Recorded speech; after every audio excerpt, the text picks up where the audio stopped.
இந்த சுரணி கொம்புகளை கடிச்சு சாப்பிடலாம். ஆனா அது ரொம்ப பயங்கரமா கடினமா இருக்கும். ஆனா இதையே ஒரு நல்ல பீச்சில் இருக்கிற ஹோட்டல்ல பதப்படுத்தப்பட்டு தட்டுல வச்சு கொடுத்தாங்கன்னா குடும்பத்தோட சாப்பிடறதுக்கு குதூகலமா இருக்கும்.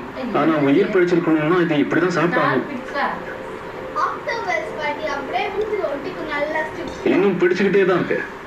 அது சும்மா நரம்போட ஒரு அணிச்சை பாருங்க. என்னோட உதட்டுல கூட பிடிச்சிருக்கு.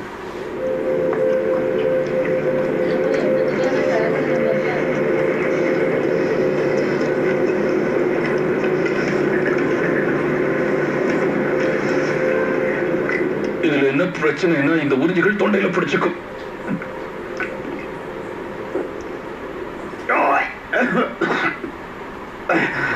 இதுக்கு இன்னும் உறிஞ்சிற சக்தி நிறைய இருக்கு.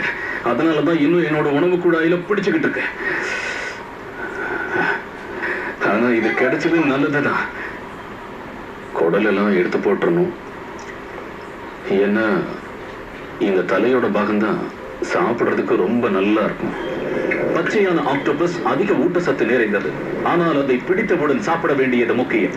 பிறகு சாப்பிடலாம் என்று சிறிது வைத்துக் கொண்டால் இதன் இறைச்சியில் வளரும் பாக்டீரியாக்கள் நம்மை நோய்வாய்ப்பட செய்யக்கூடும்.